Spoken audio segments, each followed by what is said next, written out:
أن تعبد الله كأنك تراه فإن لم تكن تراه فإنه يراك. للذين أحسنوا في هذه الدنيا حسنة ولدار الآخرة خير ولنعم دار المتقين.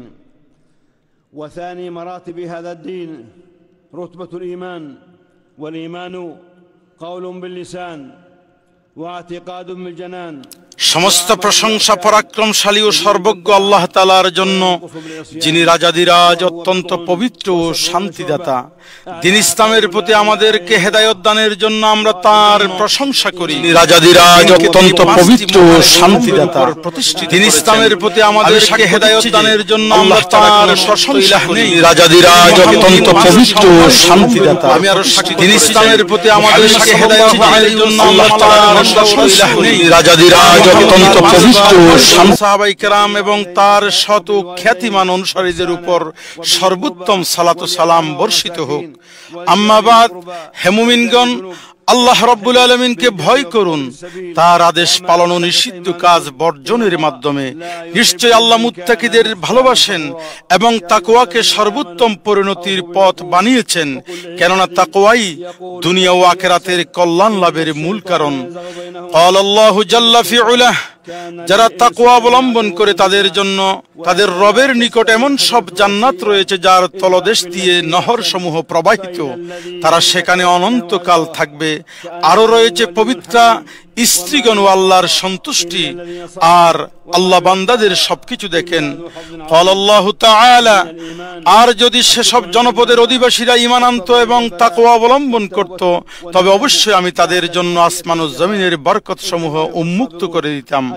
তিনি হাজীদেরকে তাকওয়া অবলম্বনের নির্দেশ দিয়ে বলেন, আর তোমরা পাথেয় সংগ্রহ করো, নিশ্চয়ই সবচেয়ে উত্তম পাথেয় হচ্ছে তাকওয়া।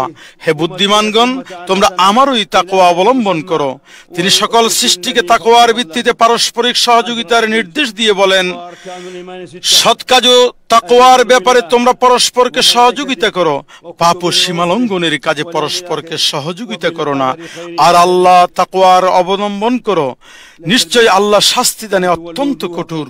তাকওয়া হলো আল্লাহর বিধানকে আঁকড়ে ধরা এবং তার শাস্তির ভয়ে উত্তম পুরস্কারের আশায় শরীয়ত অনুযায়ী আমল করা। আজকের মতো এমন একটি দিনেই আল্লাহ তার দিনকে পরিপূর্ণ করেছেন, যখন এই আয়াত নাজিল হয়, আল ইয়াউমা আকমালতু লাকুম দীনাকুম ওয়া আতমামতু আলাইকুম নি'মাতি ওয়া রাদিতু লাকুমুল ইসলাম দীনা। আজ আমি তোমাদের জন্য তোমাদের দিন পূর্ণ করলাম এবং তোমাদের উপর আমার নিয়ামত সম্পূর্ণ করলাম, আর তোমাদের জন্য ইসলামকে দিন হিসেবে পছন্দ করলাম। দিন ইসলাম তিনটি স্তরে সুবিন্যস্ত, যার সর্বোচ্চ স্তর হলো ইহসান, যাকে রাসূল আকরাম সাল্লাল্লাহু তাআলা আলাইহি ওয়াসাল্লাম এভাবেই ব্যাখ্যা করেছেন। ইহসান হচ্ছে আল্লাহর ইবাদত এমন নিষ্ঠার সঙ্গে করবে যেন তুমি তাকে দেখছো, আর যদি তুমি তাকে দেখতে না পাও তবে জানবে আল্লাহ তোমাকে দেখছেন। ক্বাল আল্লাহু জাল্লা ফি উলা, যারা সৎ কাজ করে তাদের জন্য আছে এ দুনিয়ায় মঙ্গল এবং আখিরাতের আবাস আরো উৎকৃষ্ট, আর মুত্তাকিদের আবাস কতই না উত্তম। দিনের দ্বিতীয় স্তর হলো ঈমানের স্তর, আর তা হলো মুখে স্বীকার করা, অন্তরে বিশ্বাস করা এবং অঙ্গ প্রত্যঙ্গ দ্বারা আমল করা, যা নেক আমল দ্বারা বৃদ্ধি পায় এবং পাপ কাজের দ্বারা সংকুচিত হয়। এর 70-এরও বেশি শাখা প্রশাখা রয়েছে, যার সর্বোচ্চ হলো লা ইলাহা ইল্লাল্লাহ এবং সর্বনিম্ন হলো রাস্তা থেকে কষ্টদায়ক বস্তু অপসারণ করা। আর লজ্জা হলো ঈমানের একটি বিশেষ শাখা। ঈমানের বিষয়গুলোর মধ্যে আরো রয়েছে আত্মীয়তার সম্পর্ক বজায় রাখা, পিতামাতার সাথে সদাচরণ করা, সত্য কথা বলা, উত্তম ভাষা ব্যবহার করা, অঙ্গীকার ও চুক্তি পূরণ করা এবং উত্তম চরিত্র অবলম্বন করা। ইয়াকুলুল্লাহু সুবহানাহু ওয়া তাআলা, তোমরা আল্লাহর ইবাদত করে এবং কোনো কিছুকে তার সঙ্গে শরীক করো না।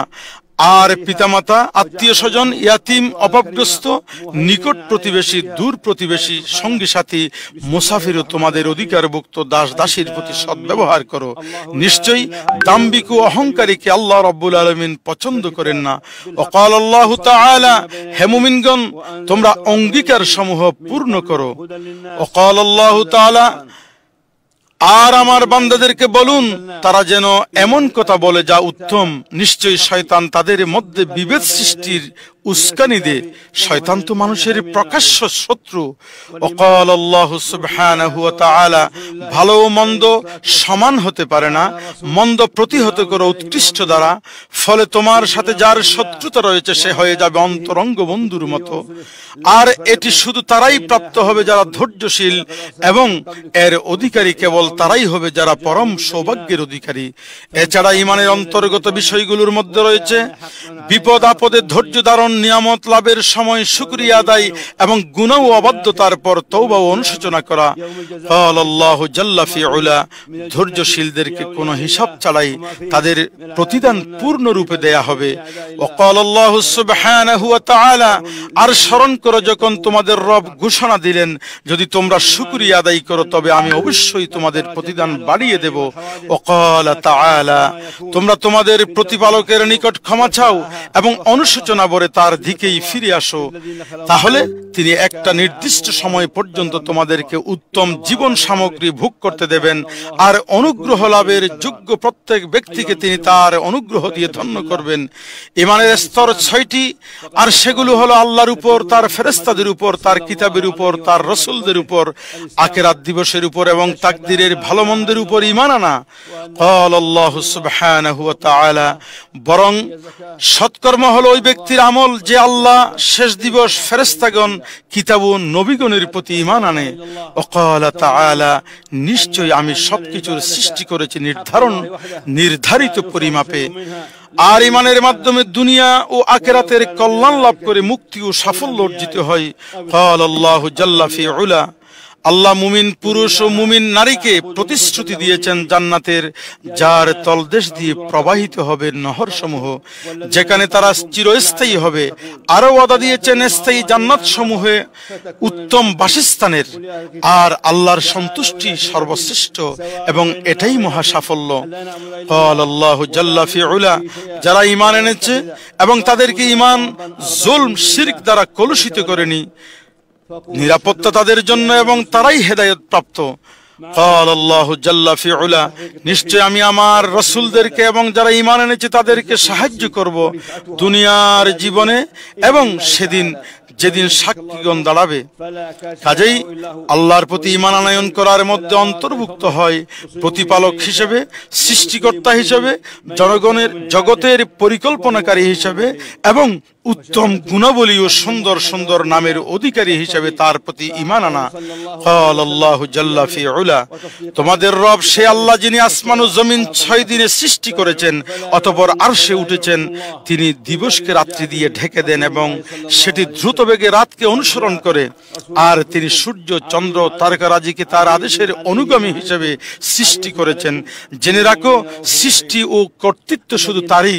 জগৎ সমূহের প্রতিপালক আল্লাহ চিরমহিয়ান, তোমরা তাকে মিনতি ভরে সংগোপনে ডাকো, নিশ্চয়ই তিনি সীমালঙ্ঘনকারীদের পছন্দ করেন না। আর তোমরা সংশোধনের পর পৃথিবীতে বিশৃঙ্খলা করুণা এবং ভয় ও প্রত্যাশা নিয়ে তাকে ডাকতে থাকো, নিশ্চয়ই আল্লাহর রহমত সদাচারীদের নিকটবর্তী। আমরা সম্মানিত ফেরেশতাগণের প্রতি ঈমান আনি।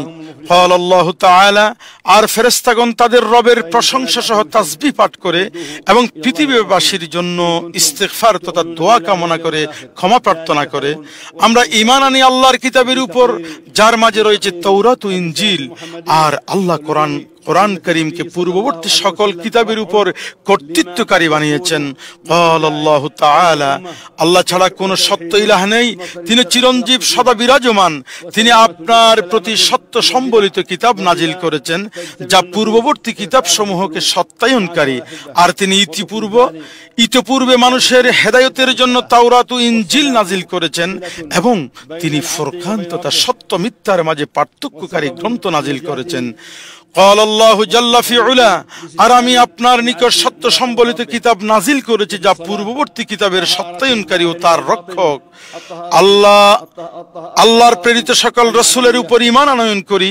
ক্বাল আল্লাহু জাল্লা ফি উলা, আমি আপনার পূর্বে রাসূলগণকে তাদের কওমের নিকট প্রেরণ করেছি, তারা তাদের কাছে সুস্পষ্ট প্রমাণাদি নিয়ে এসেছিলেন। অতঃপর যারা অপরাধ করেছিল আমি তাদেরকে শাস্তি দিয়েছিলাম, আর মুমিনদেরকে সাহায্য করার দায়িত্ব আমি আল্লাহ রাব্বুল আলামিন নিজের উপর রেখেছি। আমরা শেষ দিবস তথা কিয়ামত দিবস, প্রতিদান হিসাব নিকাশের দিবসের প্রতি এবং এতে থাকা আল্লাহর বন্ধুদের জন্য জান্নাত লাভ, তার শত্রুদের জন্য জাহান্নাম নির্ধারণের বিষয় বিশ্বাস রাখি। আল্লাহু জাল্লা ফি উলা, যারা তাকওয়া অবলম্বন করে তাদের জন্য পরকালীন ঘরেই উত্তম। তোমরা কি অনুধাবন করবে না? আমরা ঈমান আনি আল্লাহ সকল ঘটনা ও দুর্ঘটনার ফয়সালা করেন, সবকিছু তিনি লৌহে মাহফুজে লিপিবদ্ধ করেন এবং সেগুলোর ইচ্ছে করেন যা সৃষ্টি করেছেন। আল্লাহু জাল্লা ফি উলা, পূর্বে যারা বিগত হয়েছেন তাদের ক্ষেত্রে এটি আল্লাহর অমোঘ নিয়ম, আর আল্লাহর বিষয় তো সুনির্ধারিত। আল্লাহু জাল্লা ফি উলা, নিশ্চয়ই আল্লাহ তার আদেশ বাস্তবায়ন করবেন। অবশ্যই তিনি প্রতিটি জিনিসের জন্য একটি মাত্রা নির্ধারণ করে রেখেছেন। নবী সাল্লাল্লাহু আলাইহি ওয়াসাল্লাম ইসলামকে ব্যাখ্যা করে বলেন, আল ইসলামু আন তাশহাদা আল্লা ইলাহা ইল্লাল্লাহ, ইসলাম হলো তুমি এ সাক্ষ্য দিবে যে আল্লাহ ছাড়া কোনো সত্য ইলাহ নেই, মুহাম্মদ সাল্লাল্লাহু আলাইহি ওয়াসাল্লাম আল্লাহর রাসূল, আর তুমি সালাত কায়েম করবে, যাকাত প্রদান করবে, রমাদানের সিয়াম সাধনা করবে এবং সক্ষমতা থাকলে হজ্জ বাইতুল্লাহ করবে। সুতরাং আল্লাহ ছাড়া কোনো সত্য ইলাহ নেই। এ বাক্যটি অন্তর্ভুক্ত করে ইবাদত শুধু আল্লাহর জন্য, এর সামান্য অংশও আল্লাহ ব্যতীত অন্য কারো জন্য সম্পাদন করা যাবে না, যদিও তিনি হন কোন ফেরেশতা, নবী রাসূল, নেক বান্দা কিংবা ওলি আউলিয়া। আল্লাহু তাআলা, হে মানুষেরা, তোমরা তোমাদের রবের ইবাদত করো, যিনি তোমাদেরকে ও তোমাদের পূর্ববর্তীদেরকে সৃষ্টি করেছেন। আশা করা যায় তোমরা তাকওয়াবান হবে। ক্বালা তাআলা, আপনি আল্লাহর সাথে আর কাউকে ডাকবেন না, অন্যথায় আপনি শাস্তি প্রাপ্তদের অন্তর্ভুক্ত হবেন। ওয়াকাল আল্লাহু সুবহানাহু ওয়া তাআলা, বলুন হে কিতাবীগণ, তোমরা আমাদের ও তোমাদের মধ্যে একটি অভিন্ন কথায় আসো যে আল্লাহ ছাড়া আর কোনো ইবাদত করব না, আমরা আল্লাহ ছাড়া আর কারো ইবাদত করব না, তার সাথে শরীক করব না, আল্লাহর পরিবর্তে কেউ কাউকে প্রভু বানাবো না। যদি তারা অসম্মত হয় তাহলে বলুন তোমরা সাক্ষী থেকো আমরা মুসলিম। এর মাঝেই রয়েছে আত্মসম্মান, কেননা বশ্যতা স্বীকার আল্লাহ ছাড়া আর কারো জন্য হবে না। তিনি বলেন, যদি আল্লাহ আপনাকে কোনো ক্ষতির ছোঁয়া লাগান তাহলে তিনি ছাড়া তা দূর করার কেউ নাই, আর যদি তিনি আপনার কল্যাণ চান তাহলে তার সেই অনুগ্রহ ফিরিয়ে দেওয়ার মতো কেউ নেই। তিনি বান্দাদের মধ্য হতে যাকে ইচ্ছে কল্যাণ প্রদান করেন, তিনি অতি ক্ষমাশীল পরম দয়ালু। আর মুহাম্মদ সাল্লাল্লাহু আলাইহি ওয়াসাল্লাম হলেন আল্লাহর রাসূল। এ সাক্ষ্য অন্তর্ভুক্ত করে তার আদেশ পালনে আনুগত্য করা, তার আনিত সংবাদে তাকে সত্যায়ন করা এবং তার রবের ইবাদতের ক্ষেত্রে তার দেখানো পদ্ধতি গ্রহণ করা। কাজেই আল্লাহর ইবাদত করা হবে শুধু সেই পদ্ধতিতে যা রাসূল সাল্লাল্লাহু আলাইহি ওয়াসাল্লাম নিয়ে এসেছেন। ইয়াকুলুল্লাহু সুবহানাহু ওয়া তাআলা, লাকাদ জাআকুম রাসূলুম মিন আনফুসিকুম আজিজুন আলাইহি মা আনিতুম হারিসুন আলাইকুম বিল মুমিনিনা রাউফুর রহিম। তোমাদের নিকট তোমাদের মধ্য হতে একজন রাসূল এসেছেন, তোমাদের কষ্টকর বিষয় তার জন্য দুঃসহ, যিনি তোমাদের ব্যাপারে আগ্রহী, মুমিনদের প্রতি তিনি স্নেহপরায়ণ রহমদিল। আল্লাহু তাআলা, তারা সেই উম্মি নবীর অনুসরণ করে যার কথা তারা তাদের কাছে থাকা তাওরাত ও ইনজিলে লিপিবদ্ধ পাচ্ছে। ওয়াকালা তাআলা, অতঃপর কোন বিষয়ে তোমাদের মধ্যে মতভেদ ঘটলে তা উপস্থাপিত করো আল্লাহ ও রাসূলের নিকট, যদি তোমরা আল্লাহ ও আখিরাতে ঈমান এনে থাকো। এ পন্থাই উত্তম ও পরিণামে প্রকৃষ্টতর। মুহাম্মদ সাল্লাল্লাহু আলাইহি ওয়াসাল্লামের উপর প্রেরিত রিসালতের শিক্ষাই রয়েছে। এটি উম্মার মধ্যে বিরোধ দূর করে এবং শরীয়ী জ্ঞানের উৎসকে একীভূত করে। এর মাধ্যমে ইবাদতগুলো একত্রিত হয় এবং সেগুলোর পালন পদ্ধতিতে ভিন্নতা দূর করে, ফলে কিতাব ও সুন্নতে যা উল্লেখ নেই এমন পদ্ধতিতে আল্লাহর ইবাদত করার বিদআত থেকে মুক্তি পাওয়া যায়। এভাবে সৃষ্টি জগৎ ঐক্যবদ্ধ হয় এবং হৃদয় সমূহ সম্প্রীতিতে ভরে ওঠে। ইসলামের দ্বিতীয় স্তম্ভ হলো সালাত কায়েম করা, যা বান্দা ও তার রবের মধ্যে সম্পর্ক স্থাপন করে, তার মুক্তির কারণ হয়, তার সময়কে সুশৃঙ্খল করে এবং বান্দাকে তার রবের তত্ত্বাবধান অনুভব করার পথ করে দেয়। এভাবে করে সে দায়িত্ব ও তার কর্তব্য পালনে প্রশিক্ষিত হয়। সালাতের মধ্যে রয়েছে বাহ্যিক ও অভ্যন্তরীণ পবিত্রতা এবং আধ্যাত্মিক ও শারীরিক পরিচ্ছন্নতা। আর জামাতের সালাত আদায় সমাজের বন্ধন দৃঢ় করে এবং পরস্পরের মধ্যে ভালোবাসার সৃষ্টি করে। ইয়াকুলুল্লাহু তাআলা, তোমরা সালাতের হিফজ করো, তোমরা সালাতের হেফাজত করো, বিশেষত মধ্যবর্তী সালাতের, আর আল্লাহর সামনে বিনয়ের সাথে দাঁড়াও। ওয়াকালা তাআলা, নিশ্চয়ই নির্ধারিত সময়ে সালাত কায়েম করা মুমিনের জন্য অবশ্য কর্তব্য। ওয়াকালা তাআলা, নিশ্চয়ই সালাত বিরত রাখে অশ্লীল ও মন্দ কাজ থেকে। ওয়াকালা জাল্লা ফি উলা, অবশ্যই সফল কাম হয়েছে মুমিনগণ যারা তাদের সালাতে ভীত অবনত। ওয়াকাল আল্লাহু সুবহানাহু ওয়া তাআলা, হে মুমিনগণ, যখন তোমরা সালাতের জন্য দাঁড়াও তখন তোমরা তোমাদের মুখমণ্ডল হাতগুলো কোনুই পর্যন্ত ধুয়ে নাও এবং তোমাদের মাথা মুসেহ করো এবং পায়ের টাকনু পর্যন্ত ধুয়ে নাও। আর যদি তোমরা অপবিত্র থাকো তবে বিশেষভাবে পবিত্রতা অর্জন করো। ক্বাল আল্লাহু জাল্লা ফি উলা, আর আপনি সালাত কায়েম করুন দিনের দু প্রান্ত ভাগে এবং রাতের প্রথমাংশে। নিশ্চয়ই সৎ কাজ অসৎ কাজকে মিটিয়ে দেয়। উপদেশ গ্রহণকারীদের জন্য এটি এক মহা উপদেশ। ইসলামের আরো একটি স্তম্ভ হলো যাকাত প্রদান করা। মানুষের অর্জিত সম্পদের একটি নির্দিষ্ট অংশ নির্ধারিত খাতে ব্যয় করা। এতে সমাজের কল্যাণ হয়, অর্থনীতির গতি বৃদ্ধি পায়। এতে রয়েছে মনকে কৃপণতা, লোভ, স্বার্থপরতা থেকে পবিত্র করার শিক্ষা এবং নিজেকে দান দক্ষিণায় প্রশিক্ষিত করা। এছাড়া এটি অভাবীদের প্রয়োজন মেটানো, সামাজিক বন্ধন শক্তিশালী করা এবং সমাজের সদস্যদের মাঝে ভালোবাসা ও সম্প্রীতি গড়ে তোলার মধ্য দিয়ে সামাজিক সংহতি অর্জনের কার্যকরী উপায় হিসেবে কাজ করে। ক্বাল আল্লাহু সুবহানাহু ওয়া তাআলা, আর তোমরা যাকাত দাও এবং তোমরা উত্তম কাজের যা কিছু নিজেদের জন্য পেশ করবে আল্লাহ রাব্বুল আলামিনের কাছে তা পাবে। নিশ্চয়ই তোমরা যা করছো আল্লাহ রাব্বুল আলামিন তার ব্যাপারে সম্যক দ্রষ্টা। ক্বাল আল্লাহু তাআলা, আমার রহমত সবকিছুকে পরিবেষ্টন করে আছে। অতঃপর যারা তাকওয়া অবলম্বন করে যাকাত প্রদান করে এবং আমার আয়াত সমূহে বিশ্বাস করে আমি তাদের জন্য তা লিপিবদ্ধ করে রাখবো। ক্বাল আল্লাহু তাআলা, আমি তাদের সম্পদ থেকে সাদকা গ্রহণ করুন, আপনি তাদের সম্পদ থেকে সাদকা গ্রহণ করুন, এর দ্বারা আপনি তাদেরকে পবিত্র করবেন এবং পরিশোধিত করবেন। আল্লাহ সুবহানাহু ওয়া তাআলা বলেন, সাদকা তো শুধু ফকির, মিসকিন ও সাদকা আদায়ের কাজে নিযুক্ত কর্মচারীদের জন্য, যাদের অন্তর আকৃষ্ট করতে হয়, তাদের জন্য, দাস মুক্তিতে, ঋণে ভারাক্রান্তদের জন্য, আল্লাহর পথে ও মুসাফিরদের জন্য। এটা আল্লাহর পক্ষ থেকে নির্ধারিত। আল্লাহ সর্বজ্ঞ, প্রজ্ঞাময়। চতুর্থ স্তম্ভ হলো রমাদান মাসের সিয়াম সাধনা। এতে রয়েছে ধৈর্য, প্রবৃত্তি প্রতিরোধে আত্মার প্রশিক্ষণ, অভাবগ্রস্তদের চাহিদা অনুভব করা ও আত্মাকে খারাপ অভ্যাস থেকে মুক্ত করার শিক্ষা। এতে পার্থিব লোভ লালসার প্রতি হৃদয়ের উপর প্রাধান্য কমে, বিনয় বৃদ্ধি পায় এবং শরীর সুস্থ থাকে। ক্বাল আল্লাহু জাল্লা ফি উলা, হে ঈমানদারগণ, তোমাদের উপর রোজা ফরজ করা হয়েছে যেমন ফরজ করা হয়েছিল তোমাদের পূর্ববর্তীদের উপর, যাতে তোমরা তাকওয়া অর্জন করতে পারো। এটা সংখ্যায় কয়েকদিন। তবে তোমাদের মধ্যে কেউ অসুস্থ হলে বা সফরে থাকলে অন্য দিনগুলোতে তা পূরণ করবে।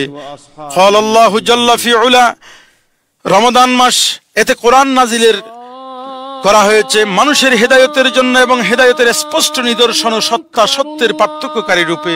কাজেই তোমাদের মধ্যে যে এ মাস পাবে সে যেন এ মাসে সিয়াম পালন করে। তবে তোমাদের কেউ অসুস্থ থাকলে বা সফরে থাকলে অন্য দিনগুলোতে সংখ্যা পূরণ করবে। আল্লাহ তোমাদের জন্য সহজ চান, কষ্ট চান না। আর যাতে তোমরা সংখ্যা পূরণ করো এবং তিনি তোমাদেরকে হেদায়েত দিয়েছেন সেজন্য তোমরা আল্লাহর মহিমা ঘোষণা করো এবং যাতে তোমরা কৃতজ্ঞতা প্রকাশ করো। পঞ্চম স্তম্ভ হলো হজ পালন, যা আল্লাহ তাআলা তার বাইতুল্লাহর হাজীদেরকে হজের রীতিনীতি সম্পাদনের তৌফিক দেওয়ার মাধ্যমে সম্পাদিত হয়। এতে রয়েছে আখিরাতের স্মরণ, আল্লাহ ও তার আদেশের প্রতি হৃদয়ে মহব্বত সৃষ্টি এবং বিনয়ী ও সন্তুষ্টির সাথে তা মেনে নেয়া। হজে রয়েছে জামাতের সাথে একত্রিত হওয়া, কুরবানির পশু, মানত, ফিদিয়ার গোশত বিতরণ, সময়ের প্রতি সম্মান প্রদর্শন এবং কল্যাণকর কাজে সঠিকভাবে সে সময়কে কাজে লাগানো ইত্যাদির পাঠ ও শিক্ষা। ইয়াকুলুল্লাহু সুবহানাহু ওয়া তাআলা, আর তোমরা আল্লাহর জন্য হজ উমরা পূর্ণ করো। যদি বাধাগ্রস্ত হও তবে সহজলভ্যতা কোরবানি করো। তিনি আল্লাহ তাআলা বলেন হজের মাসসমূহ নির্দিষ্ট, সুতরাং যে ব্যক্তি এ মাসগুলোতে হজের ইচ্ছে করে তার জন্য হজের সময় কোনো অশ্লীল কথা, পাপাচার, ঝগড়া করা যাবে না, জায়েজ নয়। তোমরা যে কোনো ভালো কাজ করো, আল্লাহ তাআলা তা জানেন। আল্লাহ তাআলা যখন তোমরা আরাফাত থেকে ফিরে আসবে তখন মাশআরুল হারামের কাছে আল্লাহকে স্মরণ করবে, আর তাকে স্মরণ করো যেমনি ভাবে তিনি তোমাদেরকে নির্দেশনা দিয়েছেন, যদিও তোমরা এর আগে পথভ্রষ্টদের অন্তর্ভুক্ত ছিলে।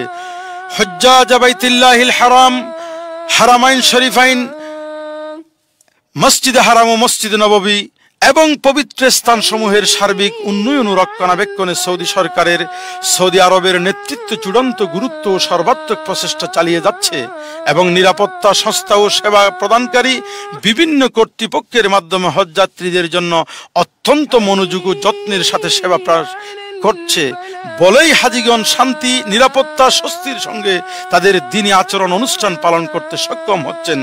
একজন মুসলমানের উচিত হজ সম্পর্কিত নিয়মাবলী, নির্দেশনা, আইন কানুন যথাযথভাবে মেনে চলা, আর এটি হচ্ছে শরীয়তের উদ্দেশ্য সমূহ বাস্তবায়নের অংশ।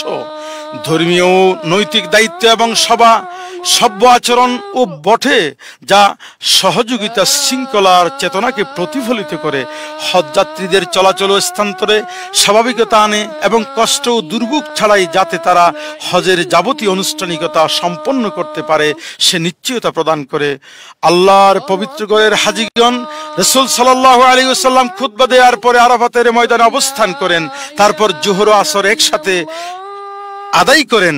সূর্যাস্তের পর তিনি মুজদালিফায় রওনা হন, সেখানে মাগরিবের 3 রাকাত ও এশার 2 রাকাত একসাথে আদায় করেন। ফজরের সালাতের আগ পর্যন্ত সেখানে রাত্রি যাপন করেন এবং ভোর স্পষ্ট হওয়া পর্যন্ত আল্লাহর জিকিরে মশগুল থাকেন। এরপর মিনায় এসে জামারাতুল আকাবা, বড় জামারায় 7টি কঙ্কর নিক্ষেপ করেন। অতঃপর তিনি নিজের কোরবানির পশু জবাহ করেন এবং মাথা মুন্ডন করেন। এভাবে তিনি প্রথম পর্যায়ের হালাল হয়ে যান। পরে মহিমান্বিত কাবায় এসে তাওয়াফে ইফাদা সম্পন্ন করেন। এরপর মিনায় ফিরে এসে তাশরিকের দিন 3 দিন সেখানে অবস্থান করেন এবং প্রতিটি দিন 21টি কঙ্কর নিক্ষেপ করেন। এই দিনগুলোতে প্রতিদিন ছোট জামারায়, তারপর মধ্যম জামারায় কঙ্কর নিক্ষেপ করেন এবং উভয়ের পর দোয়া সম্পাদন করেন। এরপর বড় জামারায় কঙ্কর নিক্ষেপ করেন। এই 2 দিনে হজ শেষ করার অনুমতি দিয়েছেন। ইয়াকুলুল্লাহু সুবহানাহু ওয়া তাআলা, তোমরা যখন তোমাদের হজের পালনীয় কর্তব্যসমূহ সম্পন্ন করবে তখন আল্লাহকে স্মরণ করবে যেমন তোমাদের পূর্ববর্তী পুরুষদেরকে তোমরা স্মরণ করতে, অথবা তার চেয়েও বেশি। কিছু মানুষ আছে যারা বলে, হে আমাদের প্রভু, আমাদেরকে যা দেবার এ দুনিয়াতেই দাও। এরা পরকালে কিছুই পাবে না। মানুষের মধ্যে কেউ বলেন, হে আমাদের রব, আমাদের দুনিয়ার কল্যাণ দান করো আর পরকালেও কল্যাণ দান করো এবং আমাদেরকে জাহান্নামের শাস্তি থেকে রক্ষা করো। তাদের জন্য রয়েছে তাদের অর্জিত অংশ। আল্লাহ দ্রুত হিসাব গ্রহণকারী। আর নির্ধারিত দিনসমূহে আল্লাহ রব্বুল আলামিনকে স্মরণ করো। অতঃপর কেউ যদি তাড়াহুড়া করে 2 দিনের মধ্যে মক্কায় ফিরে যেতে চায় তাহলে তার কোনো পাপ নেই। পক্ষান্তরে কেউ যদি বিলম্ব করে তাহলে তারও কোনো পাপ নেই। এবং তোমরা আল্লাহকে ভয় করো, জেনে রাখো তোমাদের সকলকে তারই নিকট সমবেত করা হবে। বাইতুল্লাহর সম্মানিত হাজিগণ, আপনাদের এই দিনটি অত্যন্ত মর্যাদাপূর্ণ। এদিনে আল্লাহ তাআলা জাহান্নাম থেকে অসংখ্য বান্দাদেরকে মুক্তি দেন। এদিনে তিনি বান্দার নিকটবর্তী হন, ফেরেশতাদের কাছে আরাফার ময়দানে অবস্থানরত পুণ্যার্থীদের নিয়ে গর্ব করেন। কাজেই আপনারা এই দিনে অধিক পরিমাণে আল্লাহর প্রশংসা স্মরণ করুন এবং তার কাছে বেশি বেশি দোয়া করুন, কারণ এটি এমন এক স্থান যেখানে দোয়া কবুল হয়। قال الله جل في علا وقال ربكم ادعوني استجب لكم। আর তোমাদের রব বলেছে, তোমরা আমাকে ডাকো, আমি তোমাদের ডাকে সাড়া দেব। হে আল্লাহ, আমাদের গুনাহসমূহ ক্ষমা করুন, আমাদের কাজগুলো সহজ করে দিন, আমাদের সন্তান সন্ততিকে সংশোধন করে দিন, আমাদেরকে জান্নাতে প্রবেশ করান, জাহান্নাম থেকে রক্ষা করুন। হে আল্লাহ, আমাদের হজ ও আনুগত্য কবুল করুন, আমাদের তৌফিক দিন যাতে আপনার শুকর আদায় করতে পারি, আপনাকে স্মরণ করতে পারি, উত্তম রূপে আপনার ইবাদত করতে পারি। হে আল্লাহ, পূর্ব পশ্চিমের সকল মুসলিমদের অবস্থা সংশোধন করুন, তাদের অন্তরসমূহকে ঐক্যবদ্ধ করুন, তাদের সকল কাজের দায়িত্ব গ্রহণ করুন, তাদের মধ্যে পারস্পরিক ভালোবাসা সৃষ্টি করুন। হে আল্লাহ, আমাদের ফিলিস্তিনি ভাইদের সার্বিক বিষয়ের তত্ত্বাবধান করুন, তাদের ক্ষুধার্তকে আহার দান করুন, বস্তুচ্যুতদের বসত বাড়িহীনদের আশ্রয় দিন, বিতদের নিরাপত্তা দিন, শত্রুদের অনিষ্ট থেকে তাদের রক্ষা করুন। হে আল্লাহ, মুসলিম শাসকদেরকে সকল কল্যাণের পথে পরিচালিত করুন, তাদেরকে হেদায়েত ও তাকওয়ার মাধ্যম বানিয়ে দিন। হে আল্লাহ, দুই পবিত্র মসজিদের খাদিমুল হারামাইন শরীফাইন বাদশাহ সালমান বিন আব্দুল আজিজ ও তার উত্তরাধিকার যুবরাজ মুহাম্মদ বিন সালমানকে তৌফিক দিন। ইসলাম ও মুসলিমদের জন্য তারা যে খেদমতের আঞ্জাম দিয়ে আসছেন তার জন্য তাদেরকে উত্তম প্রতিদানে ভূষিত করুন। সুবহান রাব্বিকা রব্বিল ইজ্জাতি আম্মা ইয়াসিফুন ওয়া সালামুন আলাল মুরসালিন ওয়ালহামদুলিল্লাহি রাব্বিল আলামিন। السلام عليكم ورحمة الله. السلام عليكم ورحمة الله.